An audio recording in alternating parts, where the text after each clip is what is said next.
The flames crackled. Shadows danced. Four friends huddled close, their faces illuminated by the flickering light. Have you ever heard of the Tuatha Dé Danann? The others leaned closer, drawn in by his hushed tone. It's said that long ago they came to Ireland on a veil of mist, these Tuatha Dé Danann. Powerful sorcerers and fierce warriors they were. They fought a terrible battle against the Fomorians, monstrous beings who had enslaved the land. Outside, the wind howled as if joining in the ancient battle cry. The Second Battle of Mag Tuatha. The Second Battle of Mag Tuatha. He spoke of Nuada, the king of the Tuatha Dé Danann, who had lost his hand in a previous battle. He spoke of the monstrous Bela, the Fomorian king, with his one eye that could lay waste to armies. Imagine the clash of swords and magic on that fateful day. The earth trembled, the sky itself seemed to bleed. Victorious, the Tuatha Dé Danann drove the Fomorians back into the sea. Liam finished, his voice hoarse. He took a long sip of his drink, the firelight reflecting in his eyes. A log shifted in the fireplace, sending a shower of sparks into the room. I once heard a tale about a warrior named Nera. Nera was a brave warrior, but one night he found himself far from home on a night much like this. Nera witnessed a procession of ghastly figures, the spirits of those who had died in the very fortress he now stood in. Bound by a gash, he was forced to help the spectral figures carry a heavy cauldron to a nearby hill. There they poured the contents of the cauldron, the blood of the living, onto the land.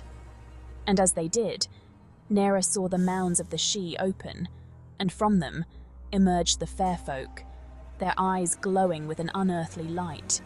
Erin's voice grew quieter, her words measured and deliberate. Section 4, the shrieking music of Aelin. Speaking of unearthly music, have you heard the tale of Fionn McCumhale and the fairy Aelin? The others shook their heads, their curiosity piqued.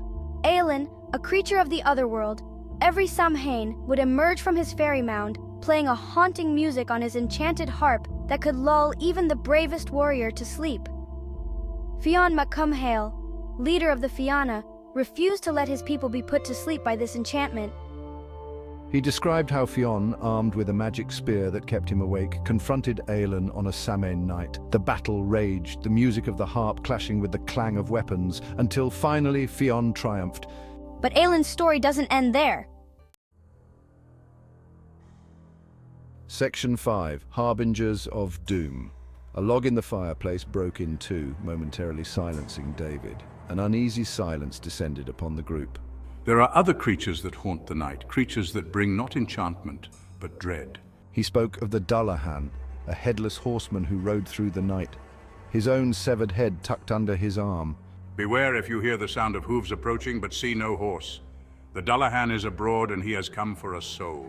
And then there's the Sla, the host. She described a massive flock of malevolent spirits flying in from the west, their cries like the keening of banshees. They are said to be the souls of the restless dead, searching for a way back into the world of the living. Section 6, Lingering Shadows. A chill settled over the room despite the roaring fire. The friends sat in silence, each lost in their own thoughts, the stories they had shared, weaving a tapestry of unease around them. It's just stories, legends meant to frighten children. But even as she spoke, she couldn't help but glance at the windows, half expecting to see the grinning face of the Dullahan peering through the frosted glass. Liam threw another log on the fire, the sudden burst of light momentarily dispelling the shadows. Perhaps. He too seemed shaken by the tales they had told. Probably just a branch falling on the roof. But his voice was strained, no one seemed convinced.